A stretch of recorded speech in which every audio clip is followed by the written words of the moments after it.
नमस्कार, स्वागत है आपका जस्ट इंडिया में और मैं हूं आपके साथ मुस्कान। रुक करेंगे उन तमाम खबरों का जिनका सरोकार है आपसे। खबरों के प्रायोजक हैं आरोग्य मास्क लगाएं, कोरोना से सुरक्षित रहें। Asian colour coated Ispat limited, आपका विश्वास हमारी पहचान।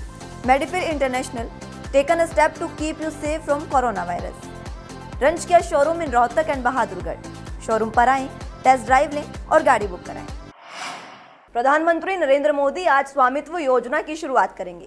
इस योजना के तहत करीब 1 लाख संपत्ति मालिक अपनी संपत्ति से जुड़े कार्ड अपने मोबाइल फोन पर SMS लिंक के जरिए डाउनलोड कर सकेंगे। इस योजना का ऐलान पीएम मोदी ने लॉकडाउन के दौरान किया था और आज इसके पहले चरण की शुरुआत होगी। आज जमीन मालिकों को उनकी संपत्ति के मालिकाना हक के रिकॉर्ड से जुड़े कार्ड भौतिक तौर पर उपलब्ध कराए जाएंगे। प्रधानमंत्री कार्यालय ने इसे ग्रामीण भारत में बदलाव लाने वाली ऐतिहासिक पहल बताया है। लाभार्थी 6 राज्यों के 763 गांवों से हैं, जिसमें उत्तर प्रदेश के 346, हरियाणा के 221, महाराष्ट्र के 100, मध्य प्रदेश के 44, उत्तराखंड के 50 और कर्नाटक के 2 गांव शामिल हैं। प्रधानमंत्री कार्यालय की ओर से जारी बयान के मुताबिक महाराष्ट्र को छोड़कर इन सभी राज्यों के लाभार्थियों को 1 दिन के भीतर अपनी संपत्ति कार्ड की भौतिक रूप से प्रतियां प्राप्त होंगी। महाराष्ट्र में संपत्ति कार्डों के लिए कुछ राशि लिए जाने की व्यवस्था है, इसके लिए इसमें 1 महीने का समय लगेगा। पीएमओ के बयान के अनुसार ये पहली बार है कि लाखों ग्रामीण संपत्ति मालिकों के लाभ के लिए आधुनिक प्रौद्योगिकी का उपयोग कर बड़े स्तर पर अभियान शुरू किया जा रहा है। इस मौके पर प्रधानमंत्री कुछ लाभार्थियों से बातचीत भी करेंगे। स्वामित्व पंचायती राज मंत्रालय की योजना है। प्रधानमंत्री ने 24 अप्रैल को राष्ट्रीय पंचायती दिवस पर इसकी घोषणा की थी। योजना का मकसद ग्रामीण क्षेत्रों में घरों के मालिकों को अधिकार संबंधी रिकॉर्ड से संबद्ध संपत्ति कार्ड उपलब्ध कराना है। बयान के अनुसार इस योजना को चरणबद्ध तरीके से 4 साल 2020 से 2024 में पूरे देश में लागू किया जाना है। इसके दायरे में करीब 6.62 लाख गांव आएंगे। चलिए तो अगली खबर की ओर रुख करते हैं। चंदप्पा के बिटिया के प्रकरण में रोजाना नए खुलासे हो रहे हैं। शनिवार को एकाएक यह हल्ला मचा कि इस केस का नक्सल कनेक्शन भी है। इसकी वजह यह थी कि महिला बिटिया के घर पर कई दिन से भाभी बनकर रह रही थी।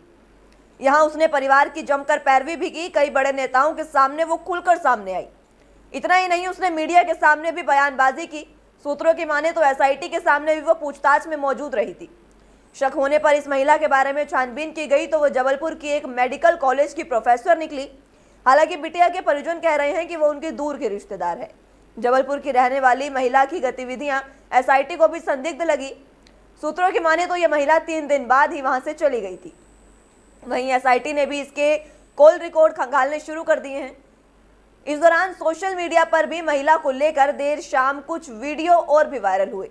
इस वीडियो में इस महिला की पहचान राजकुमारी बंसल निवासी जबलपुर के रूप में हुई। यह महिला सुभाष चंद्र बोस मेडिकल कॉलेज में एक प्रोफेसर है। उनका कहना था कि इस घटना की जमकर पैरवी उन्होंने की है। उन्होंने बताया कि जानकारी पाकर वो हाथरस गई थी और अपने अधिकारियों को अवगत भी कराया था। उसका इस परिवार से खून का कोई रिश्ता नहीं है।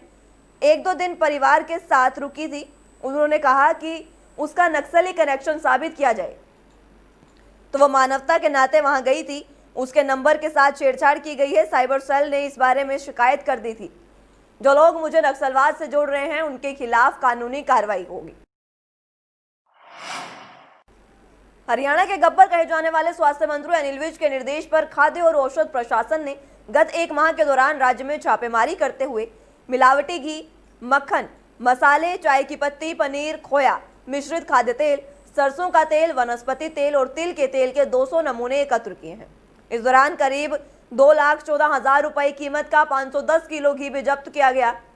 स्वास्थ्य मंत्री ने बताया कि अभी तक 150 नमूनों की रिपोर्ट प्राप्त हुई है। इनमें से 65 नमूने मानकों के अनुरूप नहीं पाए गए हैं, जिसमें से 8 असुरक्षित, 36 सब स्टैंडर्ड और 21 मिस ब्रांडेड पाए गए हैं। इनमें से 8 असुरक्षित नमूनों के खिलाफ अदालत में पैरवी की जा रही है, जबकि शेष सब स्टैंडर्ड और मिस ब्रांडेड 57 नमूनों पर सुरक्षा और मानक अधिनियम 2006 के तहत संबंधित अधिकारियों द्वारा कार्रवाई की जाएगी।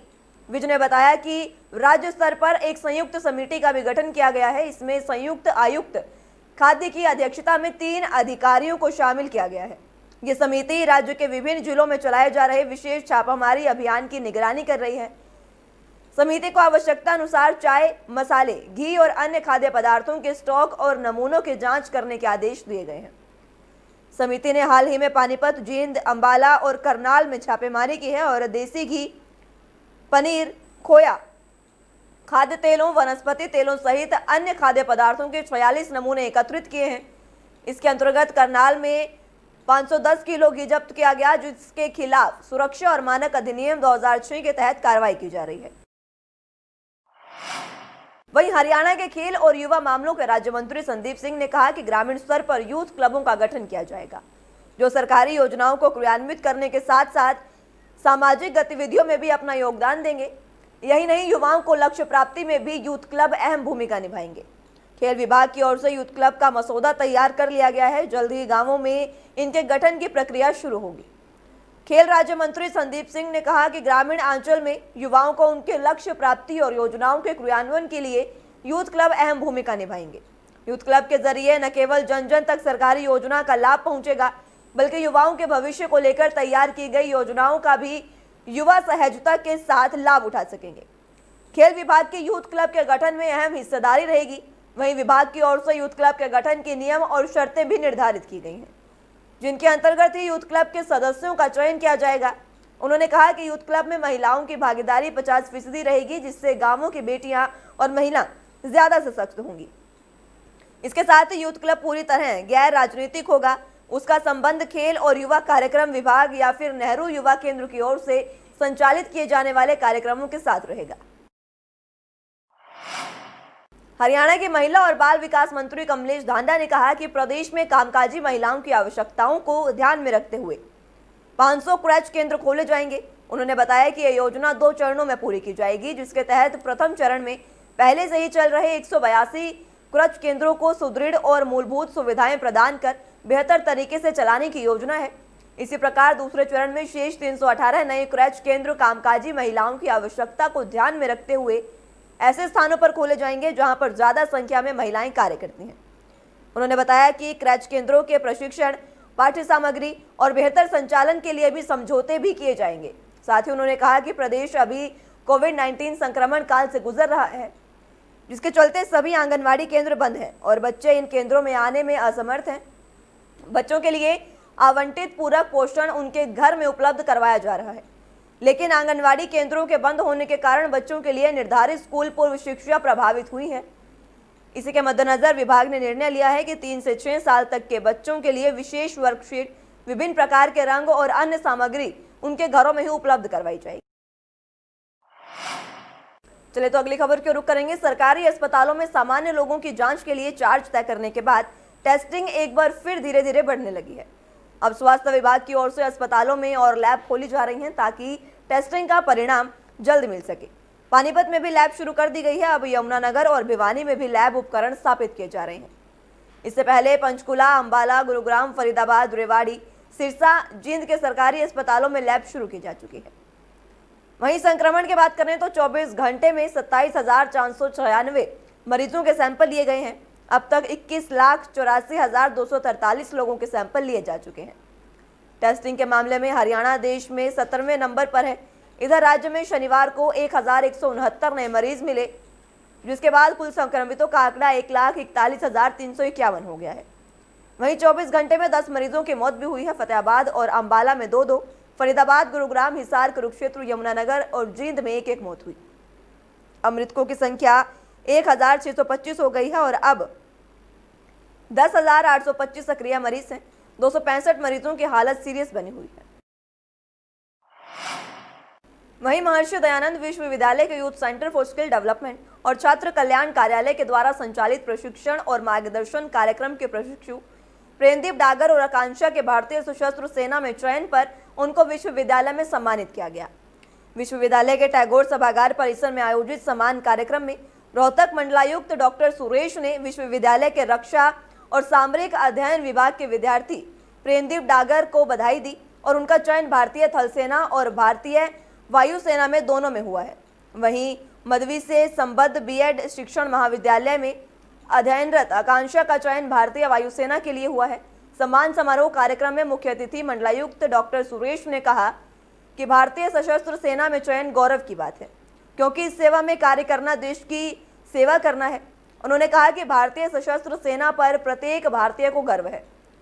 डॉक्टर सुरेश का कहना था कि सर्विस कोई भी हो, निष्ठापूर्वक ड्यूटी निर्वहन प्राथमिकता होनी चाहिए। पब्लिक सर्विस में कार्य करने वाले कर्मियों में जनसेवा की भावना अवश्य होनी चाहिए। वहीं महर्षि दयानंद विश्वविद्यालय के छात्र कल्याण कार्यालय और youth centre for skill development को उत्कृष्ट प्रदर्शन के लिए डॉक्टर सुरेश ने हार्दिक बधाई दी और चयनित अभ्यर्थियों को हार्दिक शुभकामनाएं भी दी। वहीं कार्यक्रम के प्रारंभ में youth centre for skill development के परियोजना निदेशक रिटायर्ड कर्नल DS देसवाल ने youth centre for skill development की उपलब्धियों पर प्रकाश डाला। सम्मान समारोह का संचालन निदेशक जनसंपर्क सुनीता मुखर्जी ने किया। खबरों के प्रायोजक थे Be Fast Fit, India's fastest growing fitness chain, now at Rohtak D Park. Corona महामारी से लड़ने के लिए आरोग्य मास्क लाया है आपके लिए सबसे आधुनिक मास्क। इसके साथ ही आपको मिलेगी आधुनिक PPE किट, वो भी बहुत ही सस्ते रेट पर। contact@arogyamask.com पर जाएं और हमसे संपर्क करें या फिर www.arogyamask.com से जुड़ें। इसके साथ ही आप हमें कॉल कर सकते हैं। हमारा पता है Anand international, plot number 181, Panipat, Haryana.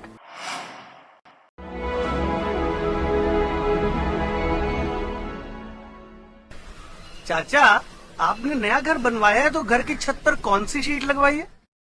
बेटा, मैंने अपने घर की छत पर एशियन शीट लगवाई है, क्योंकि वो कभी न मिटने वाले ओरिजिनल निशान की चादरें हैं। साथ में ISI का चिन्ह, 5 साल की वारंटी के साथ साथ पैसों का सही मूल्य देने वाली वही इकलौती शीट्स हैं। क्योंकि नाम नहीं, पहचान जरूरी है। फिलहाल के लिए इतना ही। जुड़े रहिए जस्ट इंडिया के साथ। नमस्कार।